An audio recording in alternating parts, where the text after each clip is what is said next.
রিদা থমকে দাঁড়িয়ে পড়ে। শাওয়ার কিছু দূর এগিয়ে পেছনে তাকায়। রিদাকে একটু দূরে দাঁড়িয়ে থাকতে দেখে বলে, কি সমস্যা, আসছো না কেন? আমি যাব না। কেন আসবে না? ভয় পাচ্ছ? রিদা মিথ্যা বলে না, সে উপরে নিচে মাথা নাড়ায়। তার এমন ভয় পাওয়া দেখে শাওয়ার আড়ালে মুচকি হাসে। তারপর সিরিয়াস ভঙ্গিতে বলে, সাথে আসলে আসো, নয়তো থাকো এখানে, আমি আর তোমায় খুঁজতে আসবো না পরে। শাওয়ার সত্যি সত্যি একা একাই এগিয়ে যেতে থাকে। রিদা কিছুক্ষণ মুখ গোমড়া করে দাঁড়িয়ে থাকে।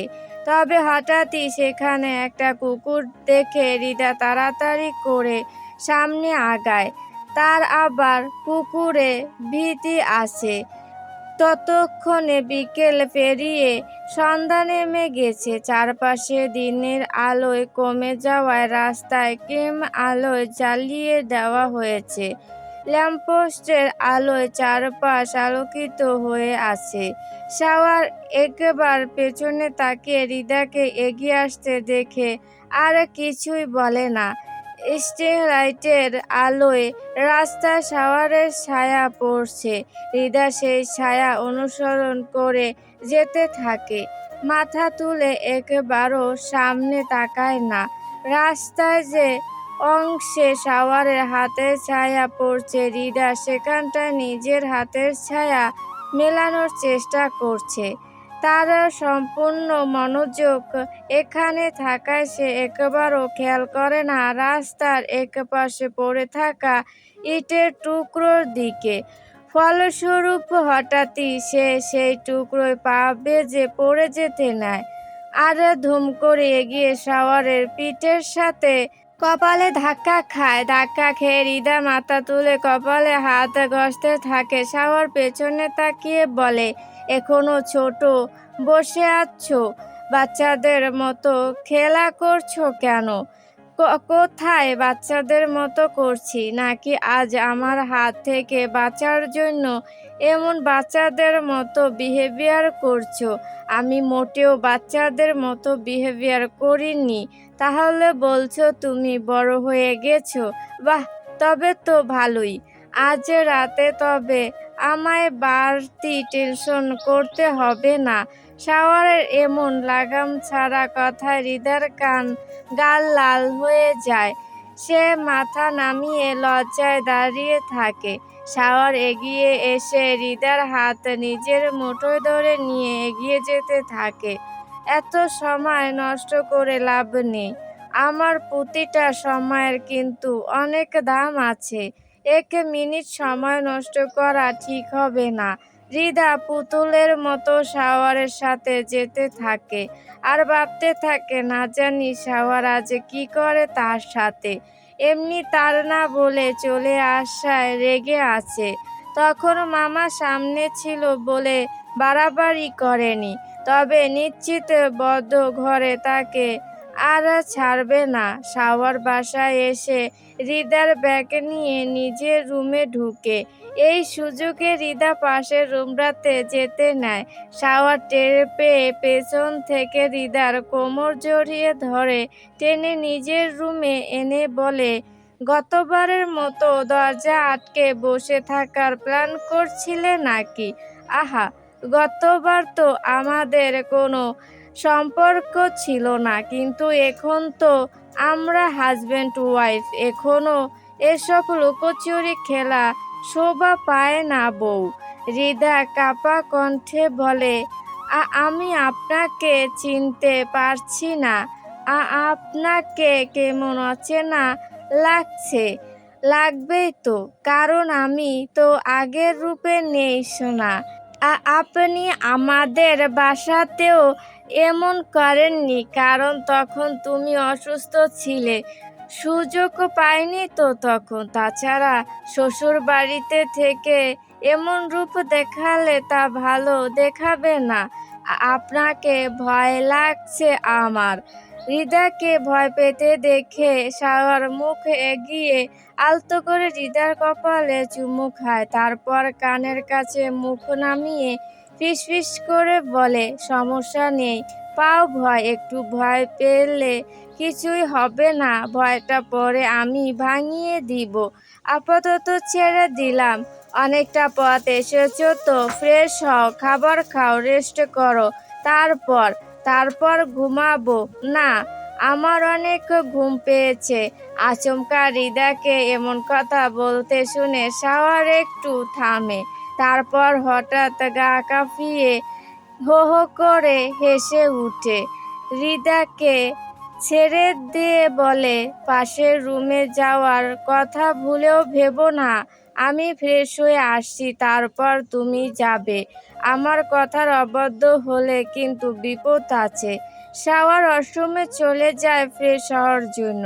হৃদা ছাড়া পেয়ে তাড়াতাড়ি বিছানায় গিয়ে বসে বসে ঘন ঘন শ্বাস ফেলতে থাকে। এসে থেকেই লোকটার যে রূপ দেখছে, সে বাকি দিনগুলি কাটবে কিভাবে? জামাই জামাই করে পিড়িতে দেখাতে গিয়ে নিজের থেকে সিংহের গুহায় পা দিয়েছে। এবার তো তার মতো ইঁদুরকে কেউ বাঁচাতে পারবে না। শাওয়ার বের হলে হৃদা নিজেও ফ্রেশ হয়ে আসে। সে আসতেই শাওয়ার রান্না করার উদ্দেশ্যে রান্নাঘরে যায়।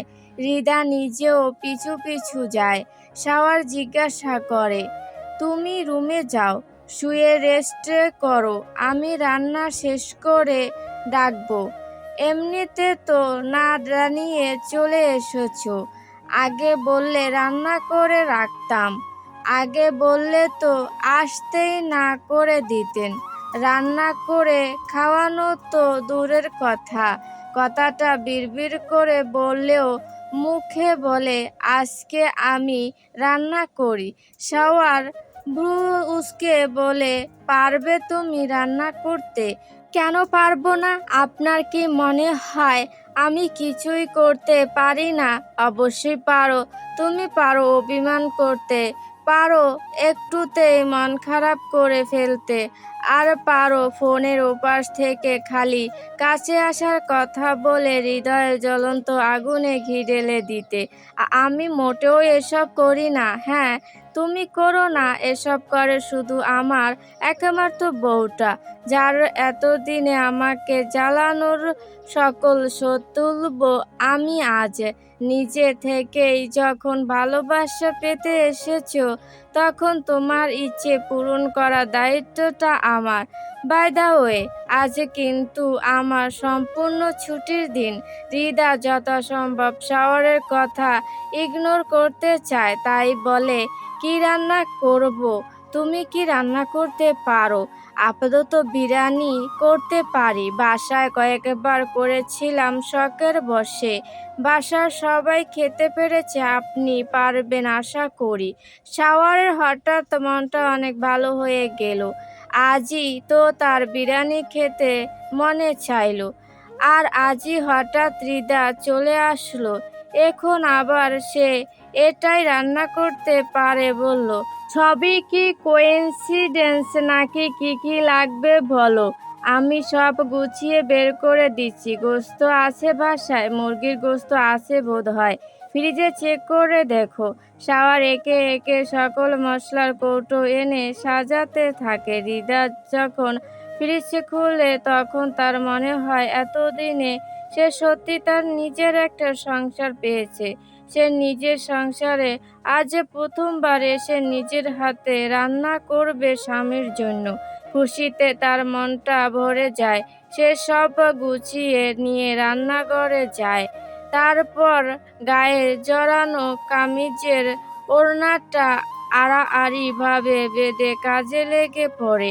বিরিয়ানি এর আগেও কয়েকবার রান্না করায় তার এটা নিয়ে অনেক কনফিডেন্স আছে।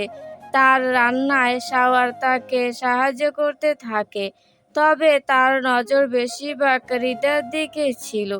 কেমন বেহায়ার মতো সে নিজের স্ত্রীর সৌন্দর্য উপভোগ করতে থাকে। রান্নায় মনোযোগী হৃদা টেরও পায় না তার স্বামী তাকে কিভাবে চোখ দিয়ে গিলে নিচ্ছে। টের পেলে হয়তো তার টিকিটাও আর রান্নাঘরে খুঁজে পাওয়া যেত না। রান্নাঘরের আগুনের তাপে হৃদা ঘেমে একাকার। তার উপর এখন গরমের দিন চলছে। সব মিলিয়ে তার কাহিল অবস্থা। এতক্ষণে রান্নায় মনোযোগী হৃদা শাওয়ারের দিকে তাকায়। শাওয়ার তখন সালাদের জন্য শসা টমেটো প্রস্তুত করছে। গরমে ঘেমে তার টি শার্টে পিঠের সাথে চিপকে আছে। ঘাড়ের দিকে স্পষ্ট ঘামের বিন্দু উকি দিচ্ছে। হৃদা তার ওড়নার এক প্রান্ত দিয়ে শাওয়ারের ঘাড়ের দিকে মুছিয়ে দিতে যায়। তখনই শাওয়ার পেছনে ফিরে তাকায়। হৃদা শাওয়ারের কপাল গলার দিকটাও মুছিয়ে দিতে থাকে।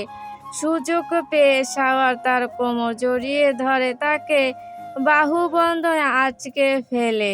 হৃদা আতঙ্কে উঠে সরে যেতে নিলে শাওয়ার বলে, এবারও কিন্তু আমি ডাকিনি তোমায়, তুমি নিজে থেকে কাছে এসেছো, তবে পালাতে চাচ্ছ কেন? আমি তো আপনাকে সাহায্য করতে এসেছিলাম। এভাবে সাহায্য করতে এসেছো, উল্টো তো আমায় আরো বিপদে ফেলে দিচ্ছ। হৃদা কিছু না বুঝে বোকার মতো তাকিয়ে থাকে। শাওয়ার মুচকি হেসে বলে, রুমে গিয়ে ফ্যানের নিচে বসো, তোমাকে এভাবে দেখে আমার আরো সমস্যা হচ্ছে। আমাকে সাহায্য করতে হলে তুমি এখান থেকে যাও, বাকিটুকু আমি শেষ করে ফেলতে পারবো। ছাড়া পেয়ে হৃদা তাড়াতাড়ি দৌড়ে রান্নাঘর থেকে পালায়।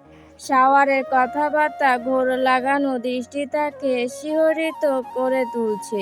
এখন নিজেকে বাঁচাতে হলে এখান থেকে পালানোই শ্রেয়। হৃদাকে এভাবে দৌড়ে যেতে দেখে শাওয়ার হেসে ফেলে। তারপর সে একে একে বাকি কাজটুকু সেরে ফেলে। সব শেষ করে টেবিলে রেখে আসতে তার একটু সময় লাগে। রুমে এসে দেখে হৃদা রেস্ট করার নামে বিছানায় শুয়ে ঘুমিয়ে গিয়েছে। শাওয়ার অবাক হয়, এত তাড়াতাড়ি ঘুমিয়ে গেল কিভাবে মেয়েটা।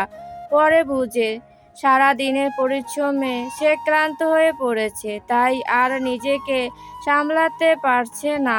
সে চুপচাপ হৃদার পাশে গিয়ে বসে। এলোমেলো ভাবে ঘুমানো হৃদার মাথার চুলগুলো এলোমেলো হয়ে আছে, গায়ের ওড়নাটাও একপাশে পড়ে আছে। শাওয়ার সেসব না ভেবে হৃদার চুলগুলো কানের পেছনে গুজিয়ে দিয়ে মৃদুস্বরে হৃদাকে ডাকতে থাকে। ঘুমের ঘোরে থাকায় হৃদা একটু নড়চড় করে আবার স্থির হয়ে যায়।